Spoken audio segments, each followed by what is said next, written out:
തീർച്ചയായും തിരുവനന്തപുരം ആമയിഴഞ്ചാൻ തൊട്ടിൽ കാണാതായ ഇത് ജോയിയുടെ ശരീരഭാഗങ്ങളല്ല എന്ന സൂചന കൂടിയാണ് ഇപ്പോൾ പുറത്തെത്തുന്നത്. റോബോട്ടിക് ക്യാമറയിൽ പതിഞ്ഞത് എന്താണ്? ജോയിക്കായുള്ള തെരച്ചിൽ ഇപ്പോഴും തുടരുകയാണ്. കൂടുതൽ വിവരങ്ങളുമായി മാനസ ചേരുന്നു. മാനസ, റോബോട്ടിക് ക്യാമറയിൽ പതിഞ്ഞത് എന്താണ്?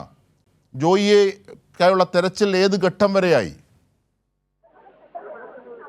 അജിൻഷാദ് സൂചിപ്പിച്ചതുപോലെ തന്നെ ഏറെ പ്രതീക്ഷയോടെയായിരുന്നു ഈ റോബോട്ടിക് സംവിധാനത്തിൽ പതിഞ്ഞ ദൃശ്യങ്ങൾ നോക്കിക്കണ്ടത്. എന്നാൽ ആ ഒരു പ്രതീക്ഷ ഇല്ലാതാക്കുന്ന ഫലമാണ് ഇപ്പോൾ പുറത്തു വന്നത്. ഈ പരിശോധനയ്ക്ക് ആയി പോയ പ്രവർത്തകർ ഒക്കെയും പറയുന്നത് അല്ല എന്ന ഒരു സ്ഥിരീകരണമാണ്.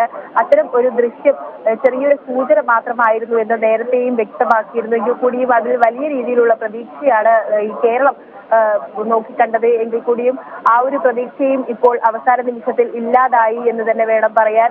എങ്കിൽ കൂടിയും തിരച്ചിൽ ഇപ്പോഴും തുടരുകയാണ്. മാലിന്യം നീക്കം വലിയ രീതിയിൽ മാലിന്യ നീക്കം സാധിച്ചിരിക്കുകയാണ്. അതിനെ തുടർന്ന് തിരച്ചിൽ പരിശോധന ഇപ്പോഴും തുടർന്നുകൊണ്ടിരിക്കുകയാണ്. ഈ തോട് കേന്ദ്രീകരിച്ചുള്ള പരിശോധനയാണ് ഇപ്പോഴും തുടരുന്നത്.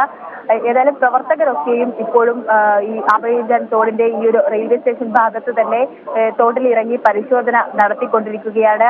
വളരെ പെട്ടെന്ന് തന്നെ ജോയിയെ കണ്ടെത്താൻ സാധിക്കും എന്ന പ്രതീക്ഷയിൽ തന്നെയാണ് ഇരു സംഘവും NDRFന്റെയും അതോടൊപ്പം തന്നെ സ്കൂബ ടീമിന്റെയും സംഘം ഇപ്പോഴും തുടരുന്നത്. മാത്രമല്ല അധികൃതരും ഒക്കെയും തന്നെ ഇവിടെ തുടരുകയാണ്. ഇതിനൊരു പൂർണ്ണ ഫലം ഉണ്ടാകുന്നത് വരെ, ഈ ഒരു രക്ഷാ ദൗത്യത്തിന് ഒരു വിജയം ഉണ്ടാകുന്നത് വരെ ശ്രമം തുടരുമെന്ന് തന്നെയായിരുന്നു നേരത്തെയും അധികൃതർ വ്യക്തമാക്കിയത്.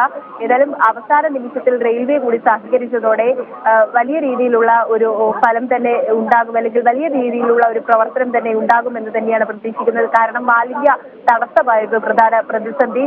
അത് നീക്കം ചെയ്യാനുള്ള സംയുക്ത പ്രവർത്തനം ഇപ്പോൾ നടന്നുകൊണ്ടിരിക്കുകയാണ്. ആ ഒരു പ്രതീക്ഷ കൂടി ഉണ്ട്. പെട്ടെന്ന് തന്നെ ജോയിയെ കണ്ടെത്താൻ സാധിക്കും എന്ന പ്രതീക്ഷയാണ് ഉള്ളത്. എങ്കിൽ കൂടിയും ഈ മാൻഹോള് ഇനിയിപ്പോൾ 5-ാം നമ്പർ പ്ലാറ്റ്ഫോമിലെ മാൻഹോളിൽ ഇറങ്ങിയുള്ള ഒരു പരിശോധനയുണ്ട്. പക്ഷേ ഈ 3-ാം നമ്പർ പ്ലാറ്റ്ഫോമിന് സമീപമായുള്ള മാൻഹോളിൽ ഇറങ്ങി 5-ാം നമ്പർ പ്ലാറ്റ്ഫോമിലേക്ക് എത്തുന്ന ആ ടണൽ വഴി 2 പേർ സഞ്ചരിച്ചു.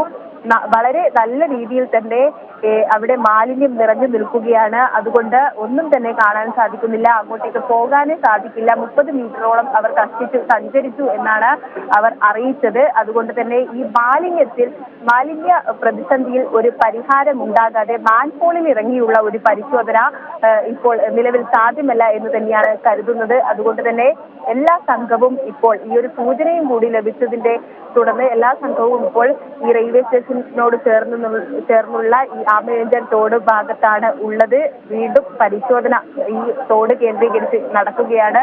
ഒപ്പം തന്നെ വലിയ രീതിയിലുള്ള മാലിന്യങ്ങളൊക്കെയും നീക്കം ചെയ്യാൻ സാധിച്ചു എന്ന ഒരു ഫലത്തിൽ കൂടിയാണ് ഇപ്പോൾ ഉള്ളത്. എങ്കിൽ കൂടിയും അടിയിൽ കിടക്കുന്ന മാലിന്യങ്ങൾ വലിയ രീതിയിലുള്ള തടസ്സം സൃഷ്ടിക്കുന്നുണ്ട്.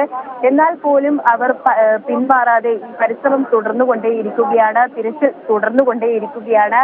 ഉടൻ തന്നെ ജോയിയെ കണ്ടെത്തിയേ മതിയാകൂ എന്ന തീവ്ര ഉദ്ദേശത്തോടെ പ്രവർത്തനം സുഗമമായി നടക്കുകയാണ്. അജിൻഷാദ്.